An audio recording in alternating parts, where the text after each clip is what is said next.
ओम शांति। आज 25 नवंबर 2024 के ईश्वरी मधुर महावाक्य सुनते हैं। मीठे बच्चे, शांति का गुण सबसे बड़ा गुण है, इसलिए शांति से बोलो, अशांति फैलाना बंद करो। आज की मुरली से प्रश्न है, संगम युग पर बाप से बच्चों को कौन सा वर्षा मिलता है? गुणवान बच्चों की निशानियां क्या होंगी? उत्तर है, पहला वर्षा मिलता है ज्ञान का, दूसरा शांति का, तीसरा गुणों का। गुणवान बच्चे सदा खुशी में रहते, किसी का अवगुण नहीं देखेंगे, किसी की कंप्लेन नहीं करेंगे। जिसमें अवगुण है उनका संग भी नहीं करेंगे। कोई ने कुछ कहा तो सुना अनसुना कर अपनी मस्ती में रहेंगे। ओम शांति। रूहानी बाप बैठ रूहानी बच्चों को समझाते हैं। एक तो तुमको बाप से ज्ञान का वर्षा मिल रहा है, बाप से भी गुण उठाना है और फिर इन चित्रों से, लक्ष्मी नारायण से भी गुण उठाना है। बाप को कहा जाता है शांति का सागर, तो शांति की धारणा करनी चाहिए। शांति के लिए ही बाप समझाते हैं, एक दो से शांति से बोलो, यह गुण उठाया जाता है। ज्ञान का गुण उठा ही रहे हो, यह नॉलेज पढ़नी है। यह नॉलेज सिर्फ यह विचित्र बाप ही पढ़ाते हैं। विचित्र आत्माएं बच्चे पढ़ते हैं। यह है यहाँ की नई खूबी, जिसको और कोई जानते नहीं। श्री कृष्ण जैसे दैवी गुण भी धारण करने हैं। बाप ने समझाया है, मैं शांति का सागर हूँ, तो शांति यहाँ स्थापन करनी है, अशांति खत्म होनी है। अपनी चलन को देखना चाहिए, कहाँ तक हम शांत में रहते हैं। बहुत पुरुष लोग होते हैं जो शांति पसंद करते हैं, समझते हैं शांत रहना अच्छा है। शांति का गुण भी बहुत भारी है, परंतु शांति कैसे स्थापन होगी, शांति का अर्थ क्या है, यह भारतवासी बच्चे नहीं जानते। भारतवासियों के लिए ही कहेंगे। बाप आते भी भारत में हैं, अभी तुम समझते हो, बरोबर अंदर में भी शांति जरूर होनी चाहिए। ऐसे नहीं कोई अशांत करे तो खुद को भी अशांत करना है, नहीं। अशांत होना यह भी अवगुण है, अवगुण को निकालना है। हर एक से गुण ग्रहण करना है, अवगुण तरफ देखना भी नहीं है। भल आवाज़ सुनते करते हो तो भी खुद शांत रहना चाहिए, क्योंकि बाप और दादा दोनों शांत रहते हैं, कभी बिगड़ते नहीं हैं, रड़ी नहीं मारते। यह ब्रह्मा भी सीखा है ना। जितना शांत में रहोगे उतना अच्छा है। शांति से ही याद कर सकते हैं, अशांति वाले याद कर ना सकें। हर एक से गुण ग्रहण करना ही है। दत्तात्रेय आदि के मिसाल भी यहाँ से लगते हैं। देवताओं जैसे गुणवान तो कोई होते नहीं। एक ही विकार मूल है, उस पर तुम विजय पा रहे हो, पाते रहते हो। कर्मेंद्रियों पर विजय पानी है, अवगुणों को छोड़ देना है। देखना भी नहीं है, बोलना भी नहीं है। जिनमें गुण है उनके पास ही जाना चाहिए। रहना भी बहुत मीठा शांत है। थोड़ा ही बोलने से तुम सब कार्य कर सकते हो। सबसे गुण ग्रहण कर गुणवान बनना है। समझू सयाने जो होते हैं वह शांत रहना पसंद करते हैं। कई भक्त लोग ज्ञानियों से भी सयाने निर्माणचित होते हैं। बाबा तो अनुभवी है ना। यह जिस लौकिक बाप का बच्चा था वह टीचर था, बहुत निर्माण शांत रहता था, कभी क्रोध नहीं आता था। जैसे साधु लोग होते हैं तो उन्हों की महिमा की जाती है। भगवान से मिलने के लिए पुरुषार्थ करते रहते हैं ना। काशी में, हरिद्वार में जाकर रहते हैं। बच्चों को बहुत ही शांत और मीठा रहना चाहिए। यहाँ कोई अशांत रहते हैं तो शांति फैलाने के निमित्त नहीं बन सकते। अशांति वाले से बात भी नहीं करनी चाहिए, दूर रहना चाहिए। फर्क है ना, वह बगुले और वह हंस। हंस सारा दिन मोती चुगते रहते हैं। उठते बैठते चलते अपने ज्ञान को सिमरण करते रहो। सारा दिन बुद्धि में यही रहे, किसी को कैसे समझाएं, बाप का परिचय कैसे दें। बाबा ने समझाया है, जो भी बच्चे आते हैं उनसे फार्म भराया जाता है। सेंटर्स पर जब कोई कोर्स लेने चाहते हैं तो उनसे फॉर्म भराना है। कोर्स नहीं लेना है तो फॉर्म भराने की दरकार नहीं। फॉर्म भराया ही इसलिए जाता है कि मालूम पड़े इनमें क्या क्या है, क्या समझाना है। क्योंकि दुनिया में तो इन बातों को कोई समझते नहीं है, तो उनका सारा मालूम पड़ता है फॉर्म से। बाप से कोई मिलते हैं तो भी फॉर्म भराना होता है, तो मालूम पड़े क्यों मिलते हैं। कोई भी आते हैं तो उनको हद और बेहद के बाप का परिचय देना है, क्योंकि तुमको बेहद के बाप ने आकर अपना परिचय दिया है तो तुम फिर औरों को परिचय देते हो। उनका नाम है शिव बाबा। शिव परमात्माए नमः कहते हैं ना, वह कृष्ण को देवताए नमः कहेंगे, शिव को कहेंगे शिव परमात्माए नमः। बाप कहते हैं मुझे याद करो तो तुम्हारे पाप कट जाएं। मुक्ति जीवन मुक्ति का वर्षा पाने के लिए पवित्र आत्मा जरूर बनना पड़े। वह है ही पवित्र दुनिया, जिसको सतो प्रधान दुनिया कहा जाता है। वहाँ जाना है तो बाप कहते हैं मुझे याद करो। यह तो बहुत सहज है, कोई से भी फॉर्म भराकर फिर तुम कोर्स देते हो। एक दिन भराओ और समझाओ, फिर फॉर्म भराओ तो मालूम पड़ेगा हमने उनको समझाया, वह याद रहा वा नहीं। तुम देखेंगे 2 दिन के फॉर्म में फ़र्क जरूर होगा। झट तुमको मालूम पड़ जाएगा क्या समझा है, हमारी समझाने पर कुछ विचार किया है व नहीं। यह फॉर्म सबके पास होने चाहिए। बाबा मुरली में डायरेक्शन देते हैं तो बड़े बड़े सेंटर्स को तो झट एक्ट में लाना चाहिए। फॉर्म रखना है, नहीं तो मालूम कैसे पड़े, खुद भी फील करेंगे कल क्या लिखा था, आज क्या लिखता हूँ। फॉर्म तो बहुत जरूरी है, अलग अलग छपावें तो भी हर्जा नहीं, या तो एक जगह छपाकर सब तरफ भेज देवें। यह है दूसरों का कल्याण करना। तुम बच्चे यहाँ आए हो देवी देवता बनने। देवता अक्षर बहुत ऊंच है। दैवी गुण धारण करने वाले को देवता कहा जाता है। अभी तुम दैवी गुण धारण कर रहे हो तो जहाँ प्रदर्शनी व म्यूजियम होते हैं वहाँ यह फॉर्म बहुत होने चाहिए, तो मालूम पड़े कैसी अवस्था है, समझकर फिर समझाना पड़े। बच्चों को तो सदैव गुण ही वर्णन करने हैं, अवगुण कभी नहीं। तुम गुणवान बनते हो ना। जिनमें बहुत गुण होंगे वह दूसरों में भी गुण फूंक सकेंगे, अवगुण वाले कभी गुण फूंक ना सके। बच्चे जानते हैं समय कोई बहुत नहीं रहा है, पुरुषार्थ बहुत करना है। बाप ने समझाया है तुम रोज मुसाफिरी करते हो, यात्रा करते रहते हो। यह जो गायन है अतीन्द्रिय सुख गोप गोपियों से पूछो, यह पिछाड़ी की बात है। अभी तो नंबरवार हैं, कोई तो अंदर में खुशी के गीत गाते रहते हैं। ओहो परमपिता परमात्मा हमको मिला है, उनसे हम वर्षा लेते हैं, उनके पास कोई कंप्लेन हो ना सके। कोई ने कुछ कहा तो भी सुना अनसुना कर अपनी मस्ती में मस्त रहना चाहिए। कोई भी बीमार व दुख आदि है तो तुम सिर्फ याद में रहो।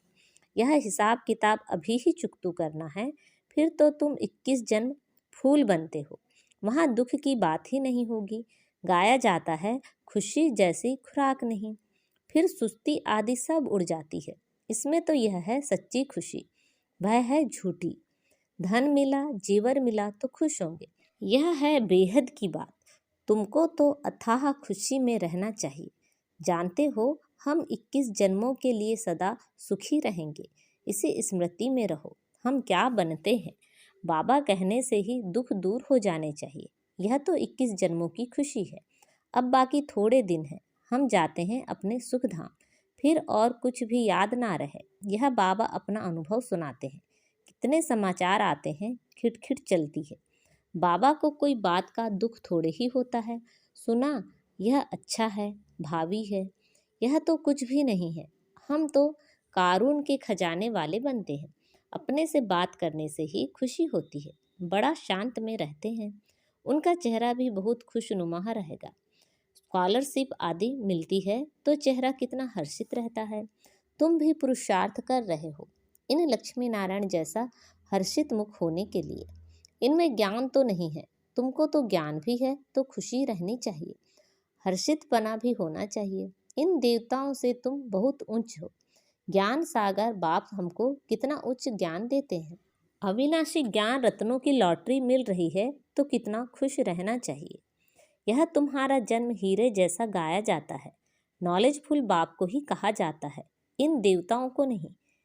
तुम ब्राह्मण ही नॉलेजफुल हो तो तुमको नॉलेज की खुशी रहती है। एक तो बाप मिलने की खुशी होती है, सिवाय तुम्हारे किसी को खुशी हो ना सके। भक्ति मार्ग में हड्डी सुख नहीं रहता है।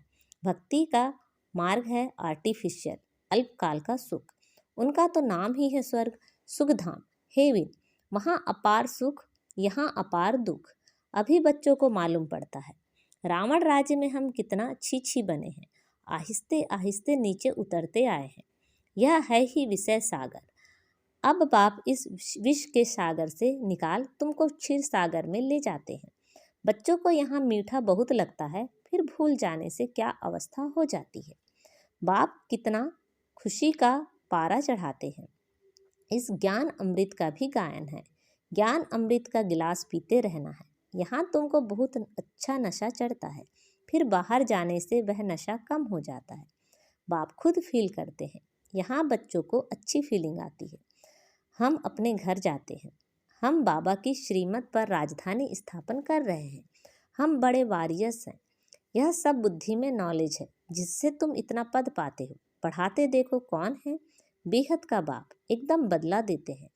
तो बच्चों को दिल में कितनी खुशी होनी चाहिए। यह भी दिल में आना चाहिए कि औरों को भी खुशी दें।